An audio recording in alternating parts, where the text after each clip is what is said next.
السلام علیکم حاضرین ناظرین سامعین، میں آپ کا میزبان ڈاکٹر شہزاد شمیم اور میرے ساتھ استاد محترم جناب سر منظور احمد صاحب موجود ہیں، اور آج کی اس اقبالیہ کی نشست میں ہم بلکہ وہ میرے استاد محترم موضوع لے کے آئے ہیں وحدت الوجود، کہ علامہ اقبال کی نگاہ میں وحدت الوجود کی وہ کیسی تفسیر فرماتے ہیں، اس کا کیا مفہوم دیتے ہیں، اور عوام الناس کو سمجھانے کی کوشش کرتے ہیں کہ یہ ایک ایسا گمبھیر قسم کا مسئلہ ہے کہ جس میں ہمارے بہت بڑے یعنی پرانے جو ہمارے تھے مذہبی پیشوا، بڑے پائے کے پیشوا تھے، مذہبی پیشوا، وہ بھی اس دلدل میں پھنس گئے تھے.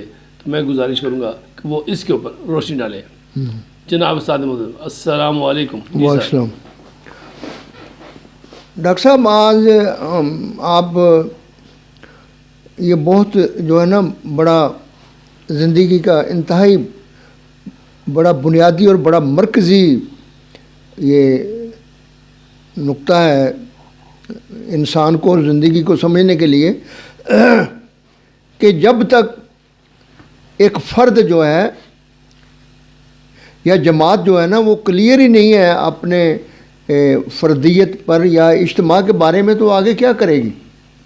تو اقبال علیہ رحمہ نے دراصل یعنی چونکہ ہم دیکھتے ہیں کہ اقبال کی ساری جو وہ منبع ہے، سرچشمہ ہے، جو قرآن ہے، اور ہم دیکھتے ہیں کہ تھوڑے سے پیریڈ کے لیے 40 50 60 سال کے لیے ہم دیکھتے ہیں کہ جناب یہ جو یعنی تربیت ہوئی ہے حضور صلی اللہ علیہ وسلم کے حوالے سے،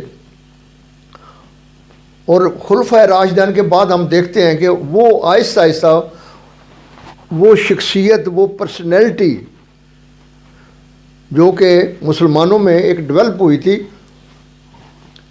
میں کہتا ہوں سر پہلے آپ وحدت الوجود کی جو ہے نا وہ ذرا مفہوم بیان کر دیں کہ یہ یونانی علم والے تھے، یہ پر ارسطو اور بقراط اور سقراط، انہوں نے اس پہ کیا ان کا بیان تھا اور کیا ان کی وہ تعلیمات تھیں کہ جس کے اندر وہ ابن عربی بھی اور باقی لوگ بھی اسی میں نہج میں بہہ گئے اور بہہ کے انہوں نے جناب تراجم کر دی، تفسیر کر دی. پہلے وہ ذرا بیان کرتے ہیں اس کا مطلب کیا ہے اس کا. ڈاکٹر صاحب یہ اس بات کو ذرا وہ آپ نوٹ کریں کہ ابن العربی جو ہے یہ آیا 13ویں صدی میں.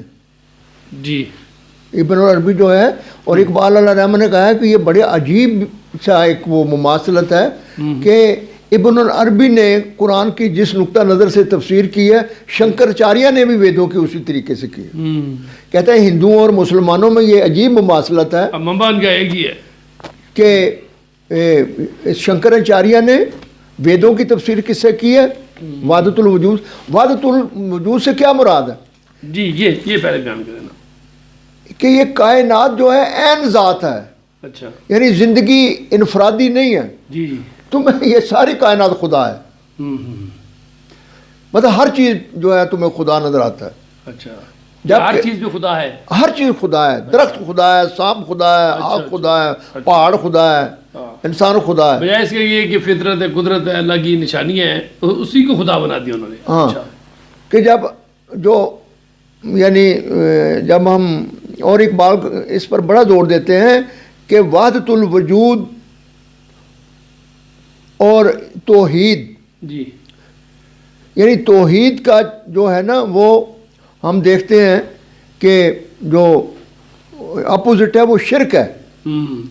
صحیح، ٹھیک ہے نا.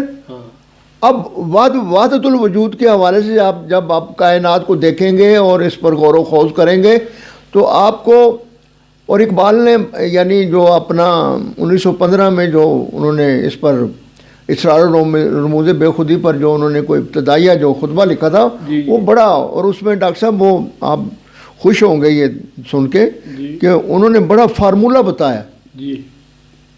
انہوں نے کہا ہے کہ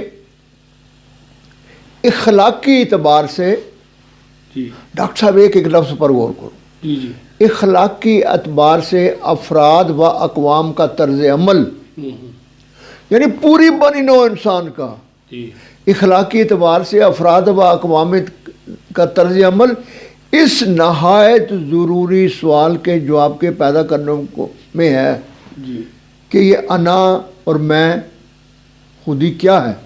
صحیح.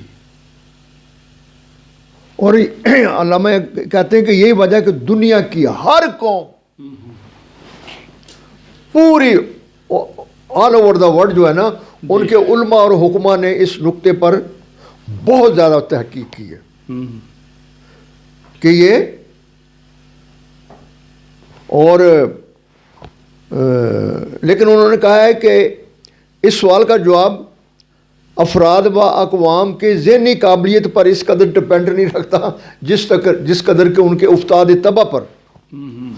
مشرق کی فلسفی مزاج قومیں یہ ہماری آریائی جو ہیں یہ ایران ہندوستان اور یہ سارا جو ہے نا یہ عجم جو ہے مشرق کی فلسفی مزاج قومیں زیادہ تر اس طرف راغب ہوئی کہ انا خودی ایک فریب تخیل ہے اور اس کو گلے سے اتار دینے کا نام اس پھندے کو گلے سے اتار دینے کا نام نجات ہے. مغرب کی عملی مذاق قومیں اس نتائج کی طرف ہوئی جیسے کہ ان کی ذوق طبع تھی. لہذا اقبال علیہ رحمہ بڑا زور دے کے کہتے ہیں کہ یہ میرا سارا کلام اور اسپیشلی جو ہے اسرار رموز بے خودی جو ہے یہ صرف لذت حیات اس چیز کو باور کرانے کے لیے کہ لذت حیات انا کی انفرادیت اس کا اقرار اس کی توسیع اور اس کی مضبوطی سے وابستہ ہے. پھر میں کہتا ہوں لذت حیات انا یعنی زندگی جہاں بھی ہے پوری دنیا میں وہ کیا ہے انفرادی ہے جبکہ وحدت الوجود جو ہے نا وہ انفرادی نہیں لیتے ہیں. اور یہ فلسفے میں بھی بڑا بنیادی سوال ہے اور یہی وجہ ہے نا کہ اقبال نے جو ضرب کلیم نے کہا ہے نا کہ تو اپنی خودی اگر نہ کھوتا زناری برگسانہ ہوتا. ہیگل کا صدف گوہر سے خالی ہے اس کا سب خیالی. محکم کیسے ہو زندگانی کس طرح خودی ہو لازمانی. آدم کو ثبات کی طلب ہے دستور حیات کی طلب ہے. دنیا کی اشاع ہو جس سے اشراق مومن کی اذان ندائے آفاق. یہ مومن کی اذان جو ہے یہ قرآن ہے سر. مگر یہ مومن کی اذان جو ہے جب میں تاریخ دیکھتا ہوں تو یہ اعظم وسلم کے آنے سے پہلے یہ تو بھری ہوئی ہے وحدت الوجود سے. ساری تعلیمات ہی وہی تھی. یونانی بھی فلانے جتنے بھی علوم تھے وہ اسی کے پیروکار تھے. پھر اعظم وسلم کی بعثت رسول صلی اللہ علیہ وسلم کے آنے کے بعد وہ تو میکسیمم 60 سال تک یا 100 سال میکسیمم کر لیں پورا. وہ تو صرف یہ جو 100 سال تک ہے. 100 سال کے بعد پھر بھی مجھے تو وہی کچھ نظر آ رہا ہے جو ابن عربی نے کہا جو شنکراچاریہ نے کہا یا جو اس سے پہلے افلاطون تھے یا یونانی علوم تھے جس چیزوں کے وہ پیروکار تھے یا لوگوں ان پہ لگایا. مجھے تو وہی کچھ نظر آ رہا ہے 100 سال وہ جو تھے وہ الگ کیوں کرتے اور وہ کون سی تعلیمات تھی جس پہ وہ 100 سال کے کچھ ہی عرصے میں تعلیمات دیں اور انہوں نے جناب 3 اپنے بر اعظم پہ حکومت بھی کر لی سب کچھ کر لیا اور کھجورے کھا کے اونٹنی کا دودھ پینے والے وہ جناب وہ جو صحرا کے تھے رہنے والے انہوں نے جناب روم فارس کو فتح کر لیا. مگر وہ تعلیمات مجھے صرف وہ 100 سال تک کی نظر آتی ہیں اس کے بعد بھی نظر نہیں آ رہی. یہی تو ڈاکٹر صاحب بہت زیادہ تو وہ کون سی تعلیمات ہیں مجھے وہ 100 سال تعلیمات بتائے. وہ کون سی توحید تھی وہ کون سے علوم تھے جس کے بارے میں علامہ اقبال بار بار ادھر لے کے جانا چاہتے ہیں. مطلب وہ یہ تھے کہ یعنی اقبال علیہ رحمہ نے یہ چیز جوڑی ہے بڑی وہ کوشش کی ہے سمجھانے کی کہ حضور صلی اللہ علیہ وسلم کی بعثت کے وقت جو انسانی حیت کا جو فارمولہ تھا اجتماع کا جو فارمولہ تھا وہ روحانی نہیں تھا. ان کی بنیاد کیا تھی؟ نسل، خون، زبان، علاقہ، رنگ اور یہ ساری چیزیں پیوستہ ہیں زمین سے. حضور صلی اللہ علیہ وسلم نے ہم دیکھتے ہیں کہ وہ 12-15 سال کے جو پیریڈ ہے اس میں جو ہے نا جو بنیادی جو ایک حیت تربیت کی ہے جو حیت اجتماع بنایا جو اس کا جو قوت محرکہ ہے جو اجزائے ترکیبی بنائی ہے وہ رنگ، نور، نسل، قوم سب ختم کر کے انہوں نے کہا روحانی. اچھا. اور ساتھ ہی یہ کہا کہ پوری بنی نوع انسان ایک ہے. وہ بھی جو 15 سال کی محنت تھی 200-250 بندے صرف تیار ہوئے. ٹھیک ہے, جی ہاں پوری بنی نوع انسان ایک ہے. جی جی. اور اس بنی نوع انسان کی زندگی کا سرچشمہ روحانی ہے, مادی نہیں ہے. اور اسلام اس کو توحید کے حوالے سے ہم کہتے ہیں حی القیوم. یہ وہ چیز تھی جس نے, آپ دیکھیں نا جنگ بدر میں ایک سائڈ پر باپ ہے, ایک سائڈ پر بیٹا ہے, جی ہاں ایک سائڈ پر ماموں ہے, ایک سائڈ پر بھانجا ہے, ایک سائڈ پر چچا ہے, ایک سائڈ پر بھتیجا ہے, ایک سائڈ پر دونوں بھائی لڑ رہے ہیں یہاں پر. اور بیٹا باپ کے سامنے آتا ہے, بیٹا جب وہ بھی جنگ کے دوران آتے ہیں تو باپ کے سامنے جب بیٹا آیا جنگ کے بعد تو کہتے ہیں, بیٹا کہتا ہے کہ آپ میرے سامنے آئے, میں نے آپ کو چھوڑ دیا. ہاں کچھ آیا تو باپ نے کہا اگر تم میرے سامنے آتا تو میں تو نہیں چھوڑا سی. تو یہی وہ جو ہے نا, یعنی کہتے ہیں نا کہ جو جس کو یعنی پنجابی کہتے ہیں نا تلے اتلی تو اتلی کے تلے کر دینا. یعنی جو پہلی تو بات یہ ہے کہ وہ 500-600 قبل مسیح جو سقراط, افلاطون, ارسطاٹل نے جو ایک تو جو ہے فطرت اور کائنات کے بارے میں انہوں کا ایک خاص نقطہ نظر تھا. جی. اب پھر ڈاکٹر صاحب کافی سارے جو عیسائی اور یہودی جو مسلمان بھی ہوئے ہیں نا, جی جی, جو رونا اس بات کا ہے, جو کافی سارے عیسائی اور یہودی مسلمان بھی ہوئے نا, ان کا جو فطرت اور کائنات کے بارے جو نقطہ نظر تھا وہ وہی رہا ہے, وہ تبدیل نہیں ہوا.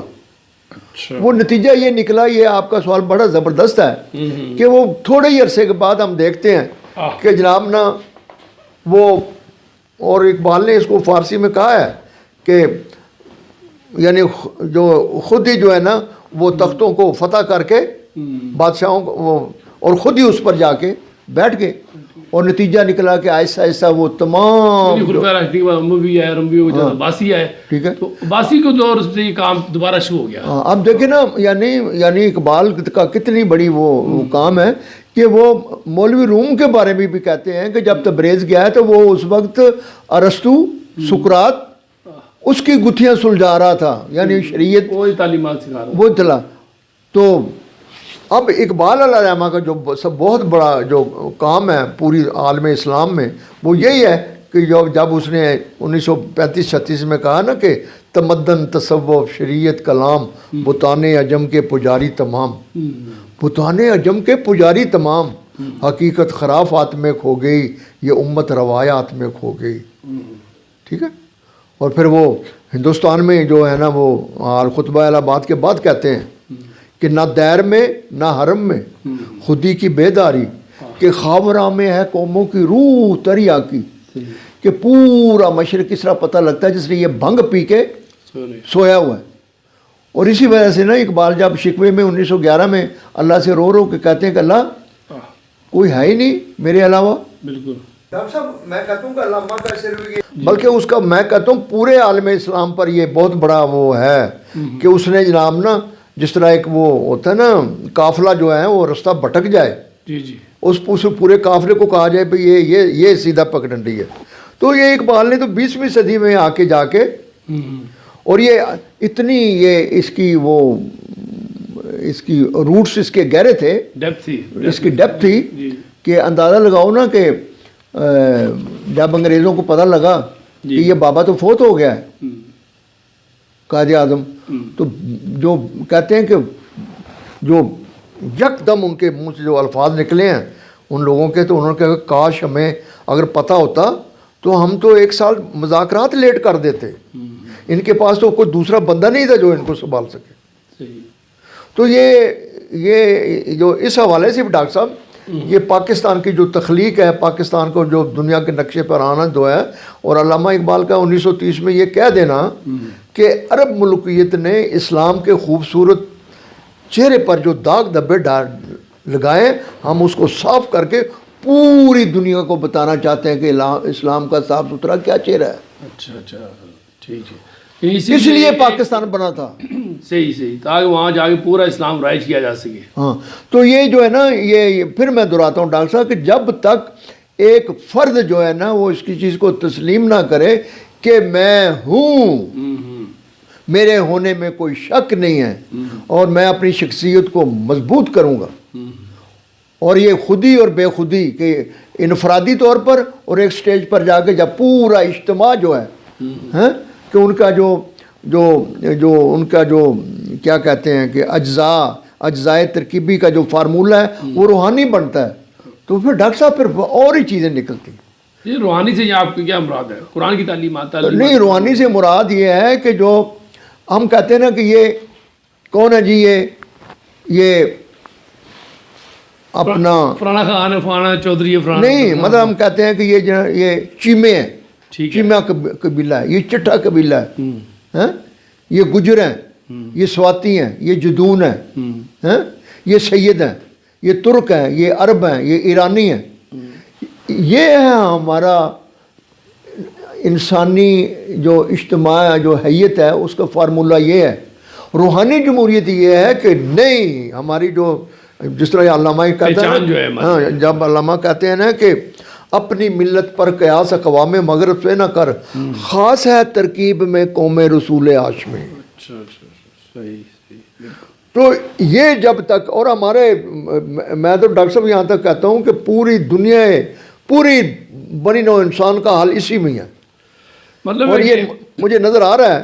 ابھی بھی ہمیں جس طرح نے 250 بندے تقریباً تیار کیے تھے، ابھی بھی 250 بندے تیار ہو جائیں تو ہم پوری دنیا پہ چھا سکتے ہیں کہ وہ سر اتنے پابند اور اتنے یعنی کہ 100 مسلات کے پابند ہوں گے اور اتنی اللہ کے ماننے والے ہوں گے، وسلم کے ماننے والے ہوں گے کہ وہ نہ کسی ڈریں گے، ہر لحاظ سے وہ نہیں، سب مطلب جہاں تک اللہ سے ڈرنے کا تعلق ہے یا اس کی عبادات کا تعلق ہے، وہ بھی بہت بڑا فیکٹر ہے، لیکن اصل بات ہے کہ اس کائنات کو اللہ تعالیٰ کے جو احکامات ہیں، اللہ تعالیٰ کا جو قانون ہے، اس کے مطابق بیہیو کرنا، معاملات ٹھیک، مطلب جب اللہ کہتا ہے کہ یہ کائنات حقیقت ہے، یہ کائنات وہم، یہ جو کائنات جو ہے، یہ وہ ہندوؤں کی طرح یہ نہیں ہے، یہ کوئی جناب نہ کوئی وہ تماشا نہیں لگا ہوا، تمہارا ایک مقصد ہے،